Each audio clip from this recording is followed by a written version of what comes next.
Maharashtra one विभाग भरती 2026 सविस्तर अधिकृत अधिसूचना। महाराष्ट्र शासनाच्या वन विभागामार्फत मोठी भरती जाहीर। सरकारी नोकरीची सुवर्ण संधी 10वी, 12वी व पदवीधरांसाठी मोठी संधी। भरतीचा सविस्तर आढावा। महाराष्ट्र वन विभाग फॉरेस्ट डिपार्टमेंट महाराष्ट्र यांनी 2026 साठी राज्यभरातील विविध वनक्षेत्रांमध्ये मोठ्या प्रमाणावर भरती जाहीर केली आहे। ही भरती विशेषतः त्या उमेदवारांसाठी आहे ज्यांना निसर्ग, वन्यजीव संरक्षण आणि सरकारी नोकरीची आवड आहे। या भरतीद्वारे उमेदवारांना सुरक्षित, प्रतिष्ठित आणि चांगल्या पगाराची नोकरी मिळण्याची संधी आहे। पदांची संपूर्ण माहिती। या भरतीमध्ये खालील पदांचा समावेश आहे: वनरक्षक फॉरेस्ट गार्ड, वनपाल फॉरेस्टर, सहाय्यक वनसंरक्षक, वनमजूर, वाहनचालक ड्रायव्हर, लिपिक क्लार्क। एकूण पदसंख्या 1200 अधिक अंदाजे। महत्त्वाच्या तारखा। अर्ज सुरू 23 एप्रिल 2026। शेवटची तारीख 20 मे 2026। परीक्षा जून 2026 अंदाजे। प्रवेशपत्र परीक्षापूर्वी 7 दिवस। शैक्षणिक पात्रता डिटेल। वनरक्षक फॉरेस्ट गार्ड 12वी उत्तीर्ण कोणत्याही शाखेतून। शारीरिकदृष्ट्या सक्षम असणे आवश्यक। वनपाल फॉरेस्टर पदवीत सायन्स ॲग्रिकल्चर फॉरेस्ट्री प्राधान्य। लिपिक 12वी अधिक मराठी इंग्रजी टायपिंग।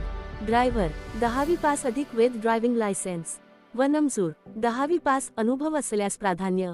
वयोमर्यादा किमान वय 18 वर्षे, कमाल वय 27 वर्षे।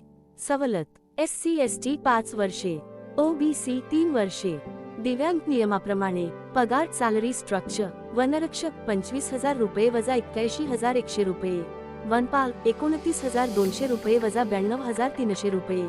लिपिक 19,900 रुपये वजा 63,200 रुपये। ड्रायव्हर 21,700 रुपये वजा 69,100 रुपये। अतिरिक्त फायदे: महागाई भत्ता TA, घरभाडे भत्ता HRA, वैद्यकीय सुविधा, निवृत्ती वेतन पेन्शन। अर्ज प्रक्रिया स्टेप बाय स्टेप। 1. अधिकृत वेबसाईटला भेट द्या। 2. वन विभाग भरती 2026 वर क्लिक करा। 3. नवीन रजिस्ट्रेशन करा। 4. फॉर्म भरा। 5. कागदपत्रे अपलोड करा। 6. फी भरा। 7. सबमिट करून प्रिंट काढा। अर्ज फी जनरल 500 रुपये, SC चे 250 रुपये। निवड प्रक्रिया सिलेक्शन प्रोसेस। 1 लेखी परीक्षा, सामान्य ज्ञान, गणित, मराठी भाषा, पर्यावरण व विज्ञान। 2 शारीरिक चाचणी। पुरुष 5 किलोमीटर 25 मिनिटे, महिला 3 किलोमीटर 30 मिनिटे। 3 कागदपत्र पडताळणी। 4 वैद्यकीय तपासणी। शारीरिक पात्रता पुरुष उंची 165 सेमी, छाती 79 ते 84 सेमी, महिला उंची 155 सेमी। आवश्यक कागदपत्रे: आधार कार्ड, फोटोची सही, शैक्षणिक प्रमाणपत्र, जात प्रमाणपत्र, रहिवासी दाखला। कामाचे स्वरूप जॉब प्रोफाईल: जंगलाचे संरक्षण, आग नियंत्रण, वन्यजीव संरक्षण, अवैध झाडतोड रोखणे। अहवाल तयार करणे। तयारी कशी करावी? रोज अभ्यास करा, मॉक टेस्ट द्या, रनिंग प्रॅक्टिस करा, GK अपडेट ठेवा। महत्त्वाच्या सूचना: चुकीची माहिती देऊ नका, शेवटची तारीख चुकवू नका, नियम पाळा।